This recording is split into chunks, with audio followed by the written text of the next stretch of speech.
Mesdames, Messieurs, bonsoir et bienvenue sur Des Sports, la chaîne qui vous ouvre les portes de l'information sportive, ici et partout. Il est 20 h, le point sur l'actualité.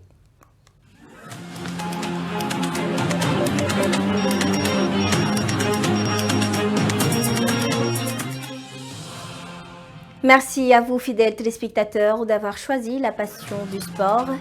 Lanterne rouge du championnat de Ligue 1 avec seulement une victoire en 12 journées et un entraîneur remercié. Diamolo Fatick profite du mercato qui ouvre ce 1er février pour se relancer. Les Fatickois annoncent 5 recrues sur leur page Facebook. Théophile Préra est parmi les signatures. Le milieu offensif effectue son retour à Fatick où il a évolué la saison passée. Parti à l'AS Pikin l'été dernier, il ne faisait pas partie des plans du staff technique. Il fait son comeback pour se relancer. Théo arrive avec 2 autres joueurs qui ont porté le maillot de l'AS Pikin.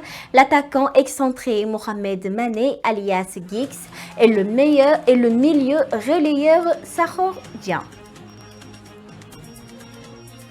En football féminin, le Maroc va accueillir la première CAN féminine de futsal en 2025.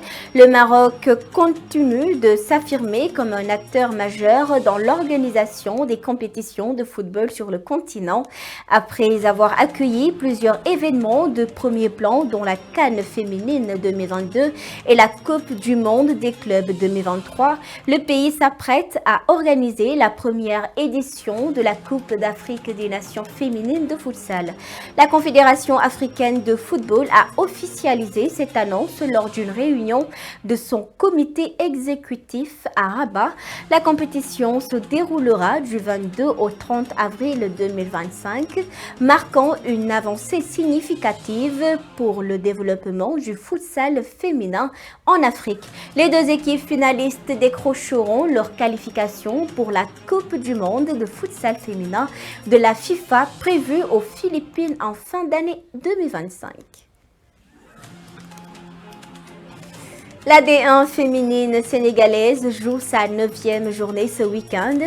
2 matchs sont au programme le samedi 1er février. À 8 h, le choc du week-end opposera au stade Alassane Djigo de Pikine l'Union sportive des Parcelles Assainies aux Aigles de la Médina, championne en titre. Et Dakar Sacré-Cœur défiera Diapo olympique de Guédiawaye à Alassane Djigo de Pikine. Pour le dimanche 2 février à 8 h, AFA de Grand Yoff reçoit le promu Koumaré FC au stade Diagali Bagayoko de Grand Yoff.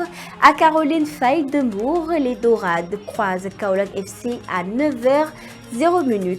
Enfin, à Ziguinchor, le Casa Sport va découdre avec les Amazones de Grand Yoff à 10 h au stade Aline Sitoé Diatta de Ziguinchor. À noter que AS Bambey est exempté pour cette 9e journée de la D1 féminine sénégalaise. Restons dans le football féminin sénégalais. La 2e division tient aussi sa 3e journée le dimanche 2 février. Dans la poule A, Olympique de Ziguinchor reçoit Essama FC à 8 h au stade Aline Sitoé Diatta de Ziguinchor. AS Kolda se déplace à Tambacounda pour affronter Baobab de Tamba à 8 h 30. À Oussouye, Étincelle de Kédougou défie Azako à 9 h au stade d'Oussouye. Dans la poule B, le lycée Ahmed Fall de Saint-Louis joue contre AS Kaffrine au stade Mawad à 9 h. À Thiès, les Tigresses affrontent Jia Fass à 9 h au stade Maniang Soumaré de Thiès. L'actualité internationale dans ce bulletin.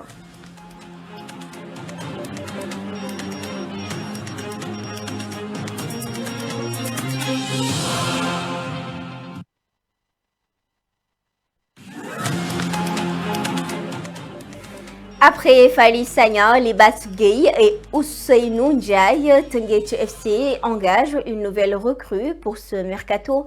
Les dirigeants du club rufisquois enregistrent le retour de Baye Djibi Diop. Le milieu offensif a été retourné au Stade de Bourg, son club formateur. Le gaucher a effectué de belles saisons avec Teungueth FC avant d'être freiné par les blessures. Il fait partie de l'équipe championne du Sénégal en 2021 avec Youssouf Dabo sur le banc. Teungueth FC est actuellement 9e de la Ligue en sénégalaise. Les Rufisquois n'ont plus gagné depuis le mois de novembre. En manque de temps de jeu à Laris Limassol en Chypre, Mamadou Sané va rebondir en Belgique. Le latéral droit sénégalais de 20 ans a été prêté à Royal Framborin jusqu'à la fin de la saison. Une équipe qui est classée 10e du championnat de 2e division belge. Cette saison, Sané n'a disputé que 5 matchs. Avec le club chypriote, vainqueur du CHAN 2023 avec le Sénégal, il avait quitté Guédiawaye FC après la compétition continentale pour Chypre. Mamadou Sané a même connu une convocation sous l'ère d'Aliou Cissé. C'était lors des amicaux de mars 2024 contre Gabon, 3-0 et Bénin 1-0. Parlons maintenant de Chernias qui file en Italie. Le milieu de terrain sénégalais s'engage avec le Hellas Vérone, 17e de Serie A pour un contrat de 4 ans et demi, soit jusqu'en 2029. L'ancien de Young Boys portera le numéro 10 de la formation italienne. Ousseynou Thioune file également en Irak, libre depuis son départ de l'Anorthosis Famagoust en juillet dernier. L'ancien de Djambar dépose ses crampons à Ael Mina Bazora en D1 irakienne. Milieu défensif de 31 ans, Thioune est passé par le FC Sochaux et Dijon. Merci beaucoup d'avoir suivi ce journal. Merci à la régie. Je vous donne rendez-vous très prochainement. D'ici là, mesdames, messieurs, restez connectés à nos programmes et très bon week-end à tous.